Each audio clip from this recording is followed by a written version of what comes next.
नमस्ते मित्रांनो. आज आपण फीड बद्दल थोडीशी माहिती घेणार आहोत.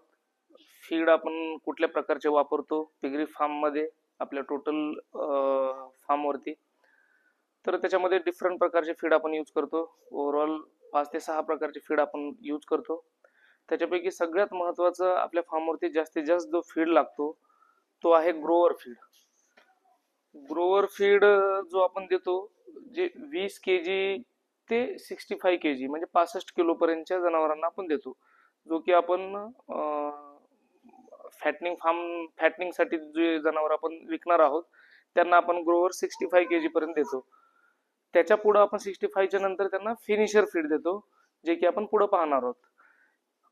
ग्रोवर फीड असं आहे की याच्यामध्ये ऑइल कंटेंट जे आहे त्याचं प्रमाण जास्त आहे. सोयाबीन जे आहे, जे ऑइल कंटेंट म्हणून काम करतं, ते जास्त असल्यामुळं ॲनिमलची ग्रो फास्ट होते. तर त्याच्या पुढे आपण कंटिन्यू हे करत नाही, कारण आपण ज्यांना हे ॲनिमल विकणार आहोत त्यांना लो फॅट लागतं, आणि हे आपण कंटिन्यू जर 100 kg पर्यंत दिलं तर त्याच्यामध्ये फॅट जास्त येऊ शकतं. त्यामुळे 65 kg आसपास आपण हे फीड क्लोज करतो आणि मग फिनिशर वरती जातो, फिनिशर फीड वरती जातो. फिनिशर फीड मध्ये ऑइलचं कंटेंट थोडंसं याच्या तुलनेमध्ये कमी असतं. त्याच्यानंतर आपण पाहणार आहोत प्रेग्नेंट फीड. हे प्रेग्नेंट फीड आहे. प्रेग्नेंट फीडचं असं आहे की ही आपण ज्यावेळेस मादी क्रॉस होती, वेनिंग केल्यानंतर, पिल्लं वेनिंग केल्यानंतर 4थ्या ते 5व्या दिवशी मादी परत हीट वरती येते ना, आपण क्रॉस करतो मादीला. क्रॉस झाल्यानंतर आपण हे फीड चालू करतो आणि हे प्रेग्नेंट फीड म्हणून यूज होतं. या फीडमध्ये साधारणतः जवळपास 3 महिने, 3.5 महिने आपण हे फीड त्यांना देतो. आणि डिलिव्हरीच्या ऑलमोस्ट 10 दिवस अगोदर आपण त्यांना लॅक्टेशन फीड देतो, जे की दूध येण्यासाठी, मादीला दूध उतरायला पाहिजे खाली निप्पलमध्ये. त्यामुळे आपण मग ते 7 ते 8 दिवसापूर्वी लॅक्टेशन फीड देतो. लॅक्टेशन फीडचं असं आहे की लॅक्टेशन पुढं 1 महिना त्याला आपण कंटिन्यू देणार आहोत, जोपर्यंत पिल्लं आपण डिलिव्हरी नंतर पिल्लं जोपर्यंत 1 महिन्याचे होत नाहीत, किंवा 8 किलोचे, 7.5-8 किलोचे होत नाहीत तोपर्यंत. ठीक आहे. आपण पुढे पाहणार आहोत. हे जे आहे, जे मी बोललो होतो तुम्हाला, फिनिशर फीड. हे फिनिशर फीड आहे. फिनिशर फीड आपण 65 kg पुढच्या ॲनिमलला देतो, जे आपण सेल करणार आहोत कटिंगसाठी. ठीक आहे. हा फिनिशर फीड आहे. ह्याच्यामध्ये ऑइलचं कंटेंट ग्रोवरच्या तुलनेमध्ये थोडंसं कमी असतं. याच्यानंतर आपण पाहणार आहोत ही स्टार्टर फीड आहे, जे की आपण पिगलेट्सला देतो. साधारणतः बर्थच्या 7व्या-8व्या दिवसापासून पिल्लू खायला चालू करतं. खूप कमी प्रमाणामध्ये खातं 7व्या दिवसापासून, आणि त्यानंतर थोडं थोडं थोडं थोडं अमाऊंट वाढत जातं. परंतु ज्यावेळेस आपण विनिंग करतो, पिल्लं विनिंग केल्यानंतर 1 महिना ज्यावेळेस आपण त्याला 2 महिन्याची पिल्लं होईपर्यंत आपण हे त्याला स्टार्टर देतो. त्याला भरपूर प्रमाणामध्ये स्टार्टर 1 महिना आपण खाऊ घालतो. त्यामुळं त्याची जी ग्रोथ आहे, 2 महिन्याचं पिल्लू आपल्याकडं 20 ते 22 किलोचं होत आहे स्टार्टरवरती, आणि त्याच्यानंतर आपण ग्रोवर वरती जातो फायनली. तर याच्यामध्ये लॅक्टेशन फीड आपल्या या गोडाऊनवरती नाहीये, फीड स्टॉक वरती नाहीये, ते फार्म वरती आहे. हा आमचा जे स्टोरेज आहे फार्म पासून 1 किलोमीटर अलीकडे आहे. आम्ही डायरेक्टली फीडची गाडी पण तिथं फार्म वरती घेऊन जात नाही, बायोसिक्युरिटीचा इश्यू. आता बायोसिक्युरिटीवर आलोयच, तर आपण बोलूयात. भरपूर आता काल परवा आमचा एक व्हिडिओ झाला, युट्यूबवरती एक व्हिडिओ आला. त्याच्यामध्ये भरपूर लोकांची कमेंट अशी होती की रेट एवढा आहे, तेवढा आहे, कमी रेट आहे, 160 आहे, 170 आहे, काहीतरी म्हणजे आहे. तर मित्रांनो, तुमच्याकडे प्रत्येकाकडे स्मार्टफोन आहेत, मोबाईल आहेत, गुगल आहे, परत तुमच्याकडे ते जेमिनी आहे, आयफोन असतील तर जेमिनी श्री वगैरे सगळ्या गोष्टी आहेत. त्याच्यामध्ये असं आहे, तुम्ही सोशल मीडियावरती तुम्ही पाहू शकता की भरपूर लोक म्हणतात की रेट कमी आहे, एवढं नाही, तेवढं नाही. मित्रांनो, इंडियाने जवळपास 2023-24 मध्ये जवळपास काहीतरी 27 कंटेनर पोर्क आयात केलेत बाहेरच्या देशावरून. ते मुख्यतः देश 4 ते 5 देश आहेत. बेल्जियम आहे, स्पेन आहे, अशा देशातून भारताने पोर्क आयात केलेले आहेत. काही लोक म्हणतात की ओव्हर सप्लायमुळे रेट कमी झाला, तर मग ओव्हर सप्लाय जर झाला असेल तर मग जे रिटेल शॉप आहेत त्याच्यावरती रेट कमी व्हायला पाहिजे, त्याच्यावरती रेट कमी झालेले नाहीत. जे रेट पूर्वी होते तेच रेट आता पण आहेत, जे 3-4 महिन्या अगोदर रेट होते तेच आता रिटेल शॉपवरती पण आहेत, ते रेट कमी झालेले नाहीत. बरं, त्याच्यानंतर आपण जे इम्पोर्ट एक्सपोर्ट डाटा पाहतो, तर बाहेरून जे आपण इंडिया जे आयात करतं पोर्क, आपण मागच्या वर्षी USA वरनं सुद्धा आयात केलेले आहेत पोर्क.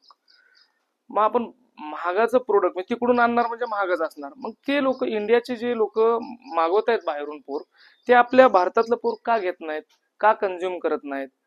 आपण साध्या नेपाळ आणि भूटान सारख्या देशांना सुद्धा काय आयात निर्यात करू शकत नाही. ह्याचं एकमेव कारण असं आहे की आपली जी क्वालिटी आहे पोर्कची, मीटची क्वालिटी आहे, ते डाऊन आहे. डाऊन कशामुळे? एक गोष्ट सांगतो तुम्हाला, तुम्ही गुगल करून पहा. भरपूर कंट्रीज अशा आहेत ज्यांनी हॉटेल वेस्टेज पिगला खाऊ घालणं कायद्यानं गुन्हा केलेला आहे, पण आपल्याकडे तसा कायदा कुठलाच नाहीये. ठीक आहे, आपण त्यांना कचरा खाऊ घालतो. कचरा खाऊ घातल्यानंतर त्यांची जी मीटची क्वालिटी एकदम डाऊन क्वालिटी होती. आपण ज्यावेळेस एखादा कंटेनर, उदाहरणासाठी मी सांगतो, 2022 मध्ये आपल्या इंडियामधून कंटेनर गेले होते भूटानला पोर्क प्रोडक्टचे, आणि त्या भूटान सारख्या गरीब देशांनी क्वालिटी टेस्टिंग मध्ये आपल्याला पास केलं नाही आणि ते आपले कंटेनर परत केले. कंटेनर परत आणणं सुद्धा खूप महाग होतं, त्यामुळं कोणाला तरी ते कंटेनर देऊन ते कंटेनर रिकामे करून तिथून आपले जे व्यापारी आहेत ते वापस आले, परत आले.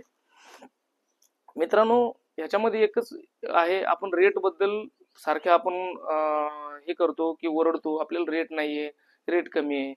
आम्ही आज सुद्धा खूप चांगल्या रेटने सेल करत आहोत, कारण आमचं जे पोर्कची क्वालिटी फीडमुळं, आमच्या मॅनेजमेंटमुळे खूप चांगली आहे. आम्ही स्ट्रेस फ्री ॲनिमल ठेवलेले आहेत, त्यामुळं त्यांचे पोर्कच्या मीटच्या क्वालिटीमध्ये बिलकुल बी हे नाहीये, म्हणजे डाऊन क्वालिटी नाहीये. तर आम्ही एक अभियान चालवलेलं आहे की आमच्याकडून जे लोक ब्रीडिंग ॲनिमल घेत आहेत, जे आमच्याकडून प्रशिक्षण घेत आहेत आणि जे आमच्याकडून आमच्या सल्ल्यानिशी फार्म करतायत, त्यांच्यासोबत मिळून आम्ही एक असं इनिशिएटिव्ह घेतलेलं आहे की आपण मार्केटमध्ये फक्त आणि फक्त फीडवरतीच ॲनिमल वाढवायचे आणि चांगल्या प्रतीचं, चांगल्या क्वालिटीचं पोर्क आपण सप्लाय करायचं. भरपूर ऑपॉर्च्युनिटीज आहेत. आता सध्या आपण अवलंबून आहोत नॉर्थ ईस्टवरती. नॉर्थ ईस्टच्या गाड्या आल्या तर चांगला रेट भेटतो, नॉर्थ ईस्टच्या गाड्या नाही आल्या तर आपण लोकल जे व्यापारी आहेत त्यांच्यावरती डिपेंडंट राहतो. मग ते त्यांचा भाव ते ठरवतात, त्यांचा भाव ते ठरवतील, तीच तिकडून सूर्य उगवतं म्हणावं लागेल थोडक्यामध्ये.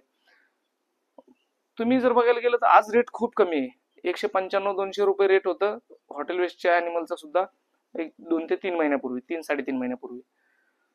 तर त्यावेळेस मला तुम्ही सांगा की जे रिटेल शॉपवरती जे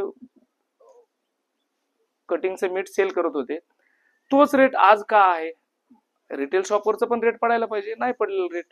मग हे नेमकं आहे की जे मोठे व्यापारी आहेत ती त्यांची खेळी आहे की जास्तीत जास्त प्रॉफिट आपल्याला मिळावं, आणि ते रेट कमी करून ते डायरेक्टली जे आपले कस्टमर आहेत, जे मीठ कंझ्युम करतात, त्यांना सुद्धा फायदा नाहीये त्याचा. मधले जे लोक आहेत, व्यापारी लोक, ते फायदा उचलत आहेत. तर ते कुठं ना कुठं आपल्याला संपवायचे आहेत. ते कुठं ना कुठं आपण डायरेक्टली चांगल्या क्वालिटीचं मीठ तयार करून, चांगल्या क्वालिटीचं पोर्क तयार करून, जे भारत जे निर्यात करतं, इंडिया जे बाहेरून जे आयात करतं, ते आयात पूर्णतः थांबायला पाहिजे. आणि आपलं जे चांगल्या क्वालिटीचं पोर्क आहे, जे लोक बाहेरून मागवतात ते आपल्याकडून घ्यायला पाहिजेत. याच्यासाठी आपण अप्रोच करायला पाहिजे. आपण त्याच्यासाठी आपल्याला एक क्वालिटी प्रोडक्ट तयार करायला पाहिजे. त्याच्यानंतर बाहेरचं जे आयात आहे ते संपवून आपल्याला कुठल्या देशाला निर्यात करता येईल का? भूटान, नेपाळ अशा देशांना, परत जपान आहे, खूप मोठं म्हणजे मार्केट आहे तिथलं, इम्पोर्ट मार्केट. ते खूप मोठं प्रमाणामध्ये पोर्क इम्पोर्ट करतात बाहेरच्या देशातून.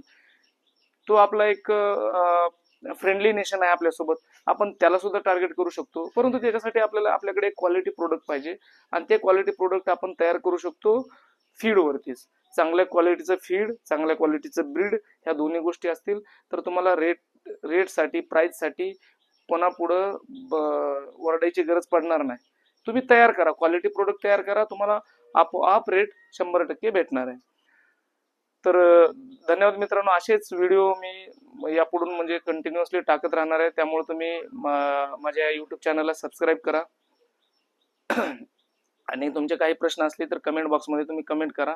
नक्कीच तुमच्या प्रश्नाचं उत्तर देण्यात येईल. मला जेवढं नॉलेज आहे त्या पद्धतीने मी 100% तुम्हाला उत्तर देईन. धन्यवाद मित्रांनो. नमस्ते.